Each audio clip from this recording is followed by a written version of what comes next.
But you can see, when you hear the story, you'll see the resemblance and understand how the humor of it is. So there's this young girl, and she's finally decided that she's going to introduce her boyfriend to her parents.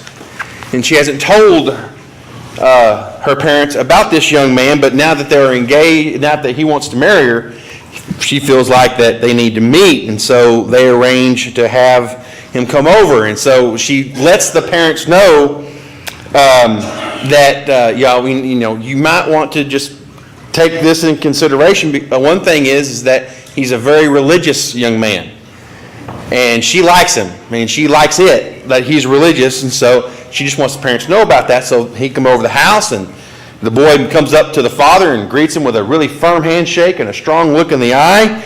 And the father says, "Well, I understand that you want to marry my daughter. Do you have a job that will support her?" "Yes, sir, with God's help. Someday I'll find a job." "Well, are you planning to have children?" "Oh, yes, sir, with God's help. Yes, someday, yes, we'll have children." "Well, I understand that you're in college right now. Are you going to pay your tuition and afford to have children?" "Well, good Lord willing, yes, sir. With Lord's help, we'll make these goals possible." And so this conversation went on, and the dinner was nice, and the young lady and the boy went home, and the mother turns to the father and says, "Well, what do you think about him?" And he says, "Well, he seems pretty nice, but the only problem is he seems to believe that I'm God." Of course, we all know what the young man was trying to say. So. We're on talks, continuing our discussions, our lessons in our PM services about heaven, and what heaven's going to be like. And every time I go over a certain section of this series of lessons, a song keeps popping into my mind. And there's some lyrics that I wrote down, and I'm not sure if they're a song like that's in our songbooks that I know of, or if I've heard it from like a gospel singing group or a quartet or a church group singing group. So, but that's beside the point. But tonight we're going to talk about how heaven is a place of friendship. Heaven is a place of friendship. I've been amazed at the stories that I hear or the experiences that I experience when you're doing work in the church and you have a chance to travel to go and be a part of, worship with another congregation or be a part of another congregation. Back in the times when planning ski trips for your church youth group, when those things were really popular, we would take our kids every year to Wolf Creek, Colorado, and ski Wolf Creek. Well, one year they had a new youth minister come in, and he had another place that he wanted to go to, and so we said, well, sure, if it's affordable. It was about the same price, and we traveled. It was in New Mexico instead of Colorado, but this really didn't matter much. But the problem was they had a little problem getting to there, and they had a little difficulty, and so they spent part of their Sunday driving to Mexico to get to the ski resort. And when they got there, the first thing that the youth minister did was get the phone book. This is before technology, and look and see if there was any churches of Christ in that area that were open. And sure enough, they found one, and they said, "Yes, will you please bring your kids?" And they said, "Please bring your kids to our church, and we will take care of it. We will have services for you." So they went, and the building was literally half the size of this auditorium. But everything was set up. They had a basement, and they brought everybody in. We had worship service. They sang the songs that the kids liked to sing. They had a really good lesson. They served communion, and they were thinking, okay, well, and they've been driving all day, tired, ready to go to bed because they wanted to get to bed so they could get up and ski the next morning. And they said, and so the youth minister was thinking that he had to find a place for them to eat now. That church said, no, that's we're not done yet. Y'all come downstairs. We have a meal prepared for you. So please come downstairs and eat with us. And so after all that was over, it turns out that this church, this small little church, about 25 people, decided that during the ski season, that was going to be their ministry. And they purposely would like advertise and put cards up in hotels where they were saying, if you need a place to worship on Sunday night, please come here. This is what we're doing. And it's a comforting fact to know that the church got that little church got a little vision, seeing what they wanted to do and how they wanted to serve. Now it just so happened that years later, they're coming back from another ski trip. Well, this time they went back to Colorado. They're coming through New Mexico. The van breaks down. And they're on the side of the road, and he's trying to find a mechanic. And a guy comes walking up. A car comes past him. Brake lights hit. He spins it around, comes back, and says, "Are y'all members of the Church of Christ?" And yeah, we're Church of Christ. Because we, obviously the white van with the black letters wasn't enough. He says, do y'all need a mechanic? He said, yes, we do. All right, I know a guy who goes to our church. I'll have him here in 5 minutes. He gets out his phone, calls that guy. Next thing he says, and so the mechanic comes out. They get a tow truck. They haul the van to the mechanic's place. The mechanic had a tow truck, and so he hauled it back. He looked at it, says, "You're going to be here for a couple of days." And so the mechanic looks at the guy who called and says, "We need to find these kids a place to stay." They're both on the phones now, calling up places. And sure enough, that church in that little town put up about 25 kids in the youth minister. And the mechanic gave him a really good deal on fixing the van. And they got him, and before they left, the families got together and made a little lunch bags for all the kids in the youth group in the van to drive them home. And that was a story that was told a longest time about how, churches of Christ in other areas can, come together and help out those who are in need and help also the brethren in the church. In fact, I think Highway 36 sent that church a check just to say thank you, not to say we're paying you back or anything like that. Just please accept this token of our appreciation to help out on anything can. And so it's a comfort to know that there are brethren everywhere we travel. In Hebrews chapter 12, in verses about 22 and 24, Hebrews 12, 22 through 24, it says this: "You have come to Mount Zion, to the heavenly Jerusalem, the city of the living God. You have come to thousands upon thousands of angels who joyfully assemble, to the church of the firstborn whose name is written in heaven. You have come to God, the judge of all men, to the spirits of the righteous men made perfect, to Jesus, the mediator of a new covenant, and to the sprinkled blood that speaks better words than the blood of Abel." So heaven is going to be about a place where we are going to experience all these things, and we're going to have a new concept of friendship and relationships, I believe. We're going to meet people we haven't met yet. Heaven holds the redeemed of all the ages. There is no one there who will not be a friend. Now, I don't know what the intricacies of how this is all going to work. I mean, we could speculate all night long. But in the nutshell, we're going to get to talk to Bible characters. We've heard them. We've heard about them. We've read about them. We've imagined about it. We've kind of put in our mind's eye on how these events played out. But when we get to heaven, we're going to get to talk to them. So we're going to get to ask David, why'd you get 5 stones instead of 1 to fight Goliath?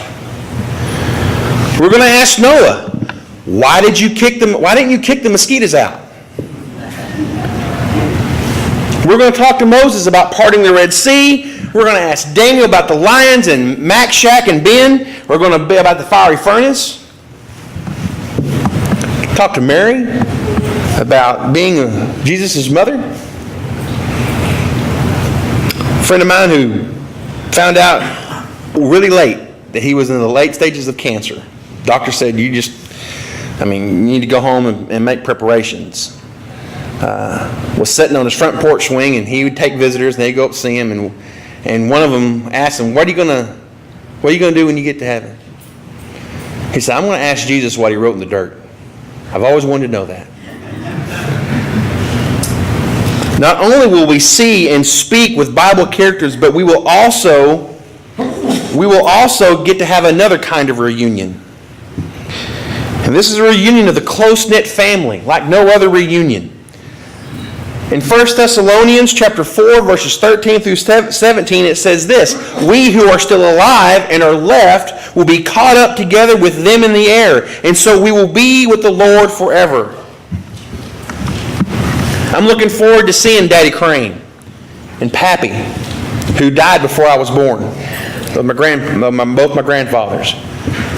I'm looking forward to revisiting with my grandmothers. I'm looking forward to see a high school friend who was a member of the church who died in a car accident before he even graduated high school. So many things. There's going to be a sweet meeting in the air, in the sweet by and by. How I love to see you over there in that land beyond the sky. That's the lyrics that I thought about when I thought about this lesson. And I can't remember what the name of that song is, but I'll read it again. There's going to be a meeting in the air, in the sweet by and by. How I love to see you over there in that land beyond the sky. If any of you know what that name of that song is, come tell me later. We're just going to have a great time together. The kids would say it's going to be the best ever. Little kids are going to say it's going to be awesome. We will leave our old bodies behind. Yes, our old bodies behind. We're going to leave our old bodies behind. Why? Because we're going to get new bodies. We're going to get new bodies. 1 Corinthians 15, 50 through 54 says, "Dear friends, now we are children of God, and what we will be has not yet been made known. But we know that when He appears, we shall be like Him, and we shall see Him as He is." While we live, 1 Corinthians 5:4 says this: "While we live in this earthly tent, we groan with a feeling of oppression. It is not that we want to get rid of our earthly body, but that we want to have the heavenly one put on over us, so that what is mortal will be transformed by life." Correction, that last scripture I read to you, the one before that was 1 John 3:3. I apologize. I've a little typo in my notes here. But in heaven, we get new bodies. And if we're honest, and we really wanted to admit it, this living one is it's not so great. I mean, our earthly bodies get tired, feel pain, get sick, and with age we move slower, we creak and snap and pop, we sound like a bowl of Rice Krispies in the morning, we sag, our vision gets a little blurry, our ears get a little hard of hearing, things fall out. Most people are not really happy with their body. Anyway, billions are spent each year to cover up, to make up, to lift up, to change the flaws in our bodies. Well, in heaven, we won't have to worry about that anymore because we get new bodies. We get better ones. Ones that don't get tired, don't feel pain, don't get sick, don't sag, and nothing falls out. Getting new bodies is one of the reasons, of the many reasons, why heaven is going to be an amazing place. Now the question, probably one of the age-old questions that gets brought up is well, are we going to recognize each other when we get there?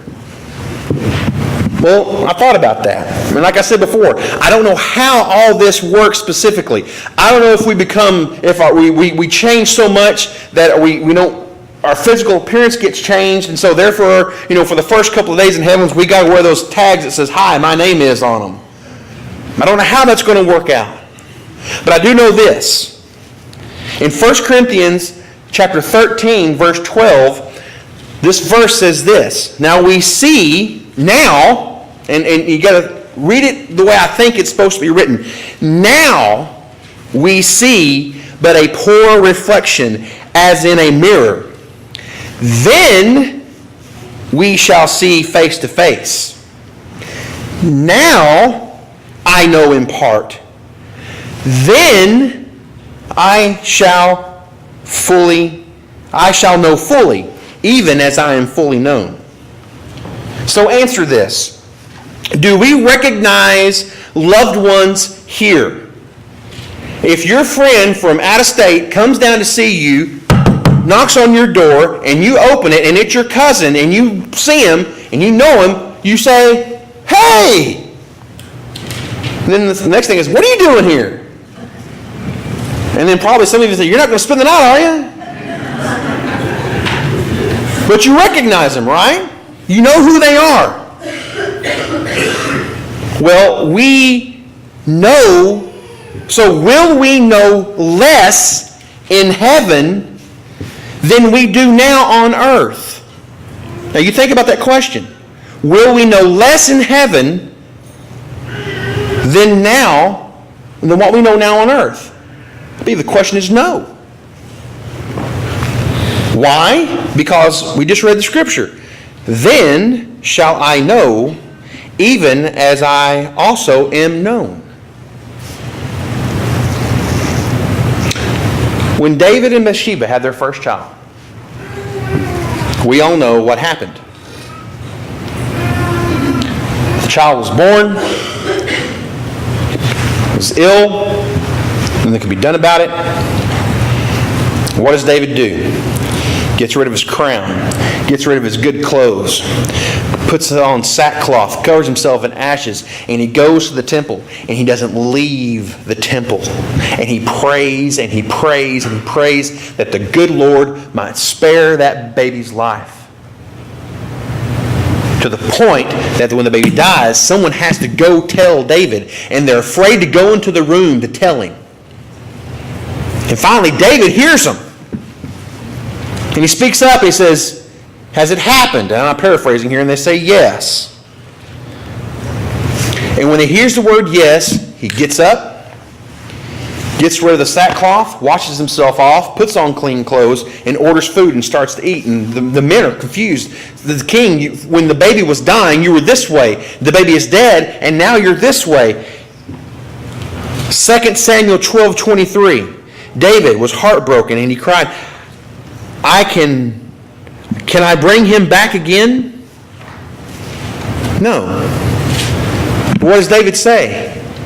I will go to him, but he will not return to me.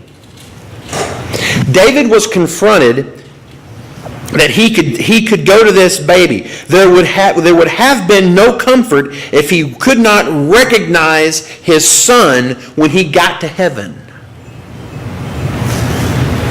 At the Transfiguration, Jesus takes Peter, James, and John to the high mountain.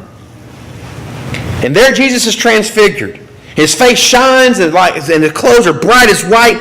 And suddenly, here comes Moses and Elijah. And good old Peter, the apostle with a foot-shaped mouth, speaks up at probably the most opportune time and says, "Lord, it's good for us to be here. If you wish, let's make 3 tabernacles. One for you, one for Moses, and one for Elijah." Matthew 17. Peter, James, and John immediately recognized Moses and Elijah, even though they had died centuries long ago. Like I said, I don't know how. Maybe it was a gut feeling, I don't know. But somehow, these earthly men recognized spiritual beings from the past. Peter, James, and John never met Moses, yet they knew him. There will be no introductions in heaven. There will be no introductions in heaven. Jesus said, "I say to you that many will come from the east and from the west and take their place at the feast with Abraham and Isaac and Jacob." Now, the last time I checked, Abraham is still Abraham in heaven. Isaac is still going to be Isaac in heaven. And Jacob is still going to be Jacob in heaven. A couple of years ago, well, every year, someone asked the question, if you could have lunch with anybody in the world you would want to have lunch with, who would you pick? It could be present or past. And of course, everybody, depends on who you ask. Probably the younger kids they would probably want to have their lunch with, a famous movie star or an actress or a football player, or some of us older people would like to have lunch with people that we have met in the past, or someone famous like that. There's lots of that's a really good conversation starter you could have. If you could have supper with anybody in the world, who would you have supper with? With the Christians, we don't have to worry about that. Because we're going to be able, I don't know how, but we're going to be able to have a reunion, to reconnect with those that we have seen before, we have met before, to meet people we've never met before but we've heard about, and so much more. In fact, that's what we could say about heaven. Heaven is going to be so much more. And you can finish that sentence. All things are ready. Come to the feast, the Bible says. Tonight, too, we want to offer you. All things are ready. If you want to be baptized into Christ, we can help you. Whatever your need is tonight, please make it known as we stand and as we sing.